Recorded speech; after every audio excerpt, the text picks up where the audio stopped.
자, 형사 절차 개관도를 일단 펴둡니다. 뭐가 복잡하게 많이 써있죠. 당연히 처음 배우시는 분들은 뭐가 뭔지도 몰라요. 자, 그러면 지금 뭐 할 거냐면 전체적인 절차 개관을 하면서 앞으로 뭐를 배울 건지를 차근차근 개관만 해볼 거예요. 자, 그러면 처음 배우신 분들은 뭔지 몰라요. 모르는 게 당연합니다. 그냥 그런가 보다 하고 팔짱 끼고 들으십니다. 필기도 할 필요도 없는 게 책에다 적이 돼 있어요. 책에다 그냥 체크 정도만 하면서 보시고, 한 번이라도 형사소송법을 배우신 분들 있죠? 배우신 분들은 리마인드를 하셔야 돼요. 많이 까먹었을 거고 기존에 좀 체계가 안 잡혀있는 상태에서 막 배웠을 거거든요. 그런 것들을 내가 배웠던 것들 이렇게 흐름을 타고 가는 거구나 해서 전체적으로 리마인드를 한번 쫙 하겠다고 따라오시면 됩니다. 절차 개관을 한번 할 거예요. 자, 그러면 절차 개관하기 전에 가장 기본으로, 자, 여러분들이 배우는 형사소송법이라는 게 뭐예요? 자, 형사소송법을 개념을 잡으려면 당연히 비교법으로 형법이 잡힙니다. 이 둘을 묶어가지고 이제 형사법이라고 하는 거죠. 민법, 민사, 소송법 있듯이. 자, 형사소송법은 그냥 이거예요. 간단히 쓰면. 외우라는 게 아니라 이해만 하세요.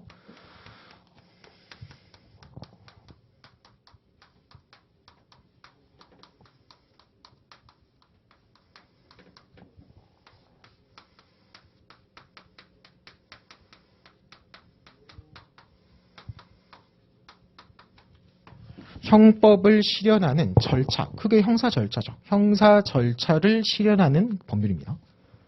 절차를 규율하는 법률이에요. 자, 그러면 당연히 형법이 뭔지가 잡히셔야겠죠? 형법은 뭐야? 범죄와 그에 대한 형벌을 규율하는 법률이 됩니다. 이거를 간단히 한 단어로 말하는 게 여러분들 그 형법 총론에서 제일 먼저 배우는 죄형 법정주의가 돼요. 범죄와 형벌이잖아요. 법에서 정한 대로 가는 주인 겁니다. 자, 그러니까 아까 든 예를 한번 생각을 해보면 나쁜 놈이 길 가던 사람 A, 행인 A를 때렸다라고 생각하시면 돼요. 자, 이 경우 이 나쁜 놈을 처벌을 해야 되는 게 당연한 법감정에 따른 결론인 거죠. 자, 그럼 처벌을 하는 방식이 어떻게 된다고요?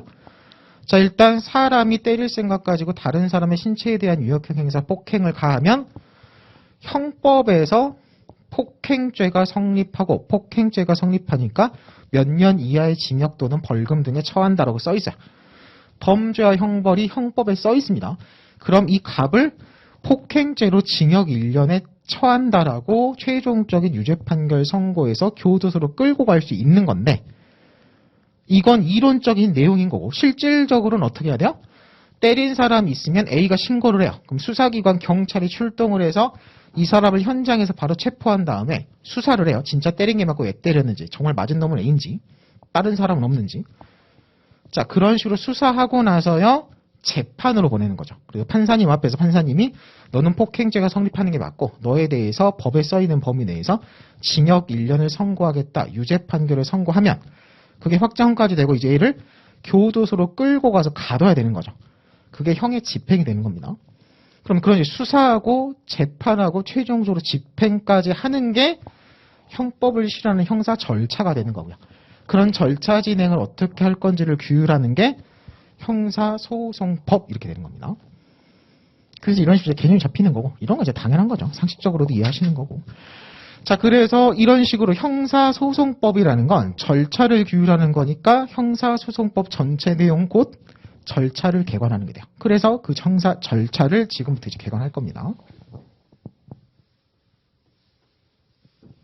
가볍게 한번 볼 거예요. 책에 있는 것처럼 세부적으로 안 봅니다. 아직 안 배웠으니까.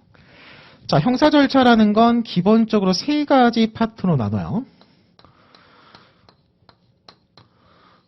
자, 때린 사람이 있으면 수사기관이 출동해가지고 그놈을 붙잡고 피해자 진술도 확보하고 증거도 확보하고 이제 수사하는 수사 절차가 있습니다. 자, 이런 식으로 수사를 하고 나면 재판으로 보내야 돼요. 재판으로 보내서 판사가 판결하는 걸 재판이라는 표현도 쓰고요. 근데 주로 공판이라는 표현을 써요. 공개재판 이런 식의 약자라고 생각하시면 돼요. 자, 재판을 합니다. 자, 그리고 재판을 해서 징역 유죄 판결 같은 게 떨어지면 교도소 A를 집어넣고 가둬놔야겠죠? 벌금이 떨어지면 벌금 내라고 하고 벌금 안 내면 압류가 들어가겠죠? 그런 식으로 판결을 집행한다라는 표현을 써요. 자, 그래서 형사 절차를 크게 세 가지로 나눠봐라 라고 하면 수사 절차, 재판하는 공판 절차, 유죄 판결, 집행 절차 이 세 가지로 나누고요. 당연히 시간 순입니다. 수사를 하고 재판을 하고 교도소에 끌고 가는 거니까. 그렇죠? 그래서 수사 절차, 공판 절차, 집행 절차 세 가지로 분류돼요. 자, 그래서 이 정도 단어는 지금도 딱 잡아두시고 자, 하나만 더. 수사를 다 끝내고 나서 수사기관 중 검사가 이 수사의 종결은 검사가거든요. 그럼 수사를 끝내고 나서 검사가 사건을 법원으로 보내서 유죄 판결 때려주세요라고 수사를 끝내고 사건을 재판으로 보내는 걸 뭐라고 하냐면 공소제기라는 표현을 씁니다.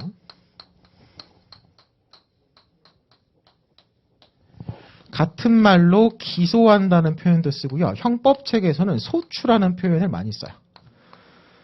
검사가 공소제기를 하면 수사에서 재판, 공판 절차로 넘어가는 게 된 거예요. 수사에서 공판 절차로 넘어가는 계기가 된 소송에는 검사의 공소제기인 겁니다. 자, 마찬가지로 재판이 끝나고 교도소로 끌고 갈 거면 당연히 유죄임을 전제로 가겠죠. 무죄면 집행할 게 아니고 너무 당연하니까 생략이에요. 자, 그 판결이 선고되고 선고된 판결이 아직 개념은 안 배웠지만 확정이 되면 집행 단계로 넘어갑니다. 확정의 의미 같은 거 이따 다시 얘기해 드릴게요. 재판에서 집행으로 넘어가는 계기가 되는 건 판결의 확정이에요. 이 정도 단어 좀 눈에 한번 발라두시고.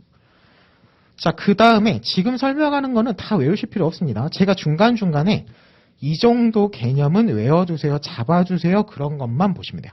딱 지금 세 가지. 수사, 공판, 집행이다. 그 정도만 남기시면 돼요. 지금 얘기한 것 중에서는. 자, 그 다음에 뭘 정리할 거냐면 각각의 절차별로 중요한 등장인물 용어 정리를 할 겁니다. 이 용어 정리는 지금 좀 외워두세요. 등장인물 정리요. 메인만. 그 다음에 수사는 누가 계세요?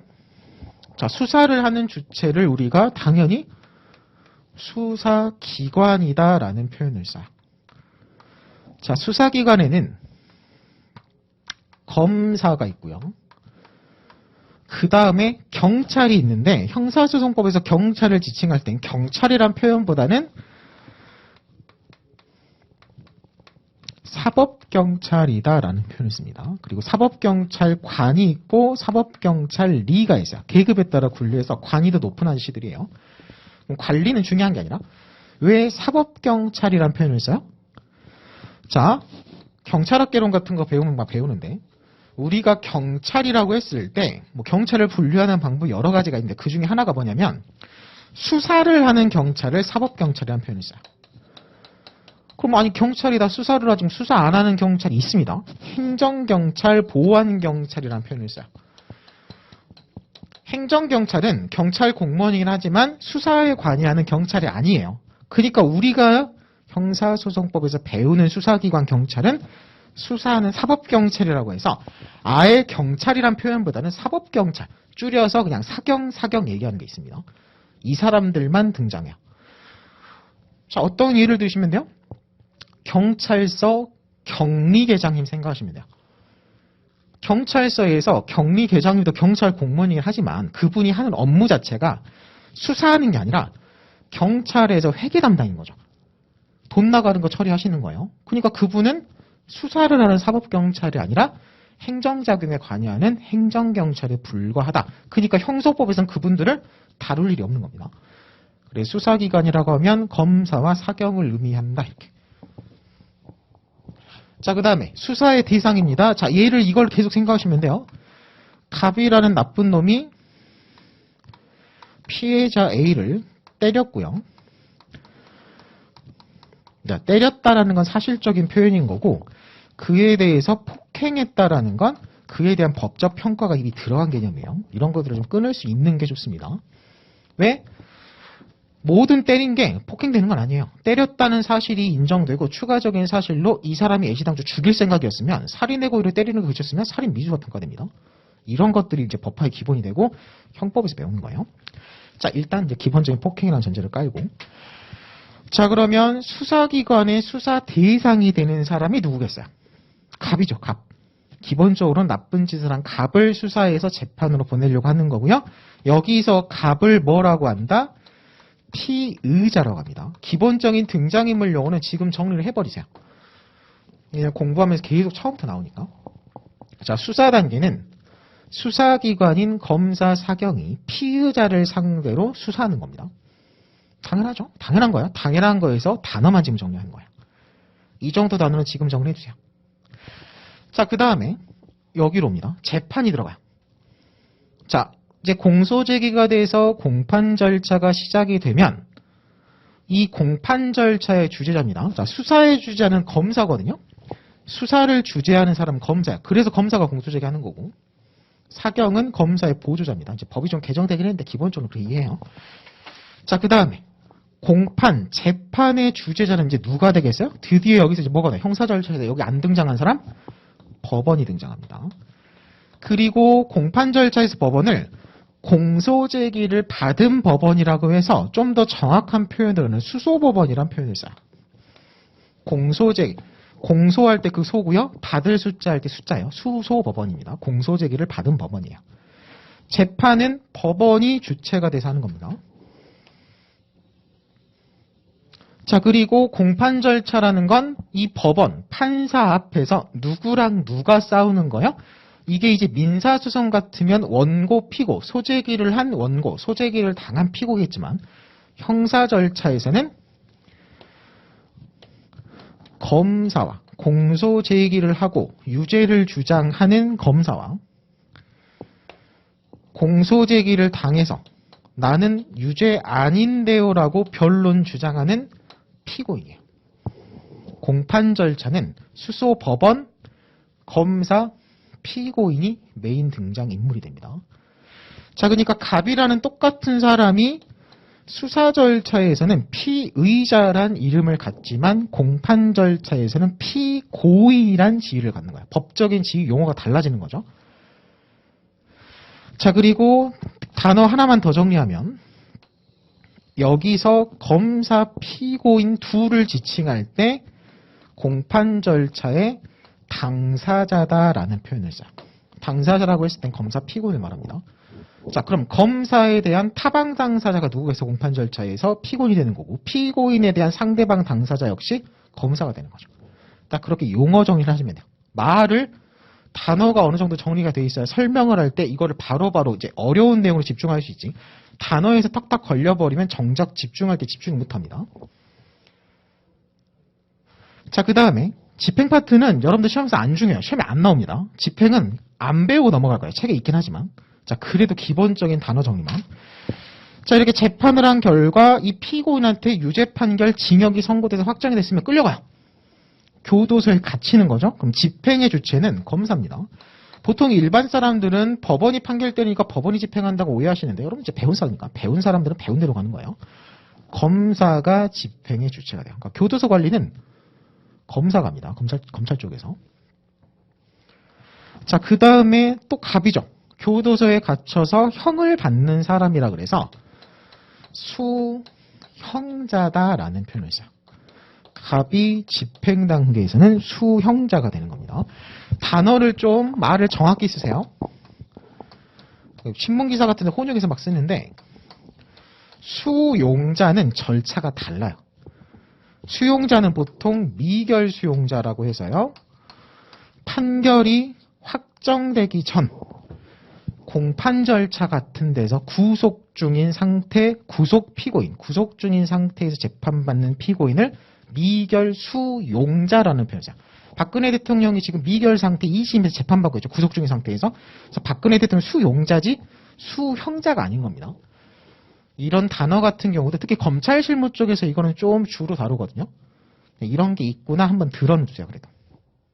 구별되는 개념 단어입니다.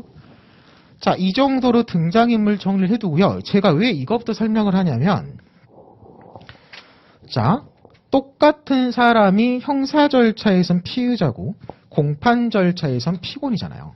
자, 이 얘기를 왜 이렇게 먼저 강조하고 가냐면, 자, 여러분들이 어떤 문제를 풀거나 판례를 읽거나 하다못해 뭐 문장을 쓰거나 할 때, 자, 내가 문제를 딱 읽어요. 사례 문제를 딱 받았는데 항상 모든 문장의 첫 번째는 뭐가 나요? 주어가 나요. 주체.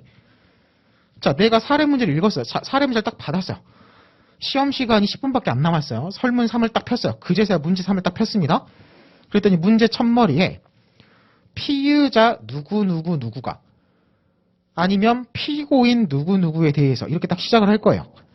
그러면 내가 뒤에 사실관계는 아직 읽지 않았지만 피고인이 어쩌고 저쩌고 써 있으면 그 문제의 사실관계는 형사 절차에서 어느 파트와 관련된 문제가 되어 피고인이니까 공판 절차예요.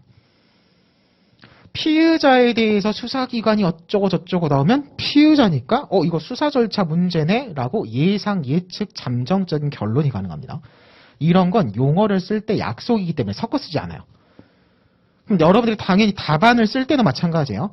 수사 절차의 대상이 된 사람을 답안의 문장 쓸 때는 피의자 갑이 어쩌고 저쩌고 써야 되는 거지 피고인이라고 쓰면 틀린 표현이 되는 거죠. 이런 것들이 기본적인 용어 약속이 되는 겁니다. 그래서 처음에 이걸 강조해서 말해두는 거예요. 가장 최악의 답안이 뭐냐면 형사 답안인데 피고라고 쓰는 사람들이 있어요. 자, 원고 피고는 어디서 나오는 개념이라고요? 민사소송에서 나오는 개념입니다. 여러분들이 민사소송법을 같이 배우다 보니까 정신도 없고 하니까 가끔 답안 보면 실수죠. 누가 봐도 실수예요. 근데 그런 실수는 하면 안 돼요. 형사 절차에서는 피고가 아니라 피고인이 되는 겁니다. 원고 피고라는 단어는 형사 절차에서 나올 일이 없어요. 그래서 기본적인 절차 그리고 등장인물 용어 정리입니다. 자, 하나만 더 정리하면 여기서 A가 있죠. 자, 피해자입니다. 자, 그리고 이 사람의 폭행을 목격한 목격자 B도 있다고 생각하시면 돼요. 자, 이런 식으로 수사 단계에서 수사기관과 피의자 외의 제3자들 있죠. 목격자든 피해자든 이런 사람들을 뭐라고 하냐면 참고인이다라는 표현을 써요.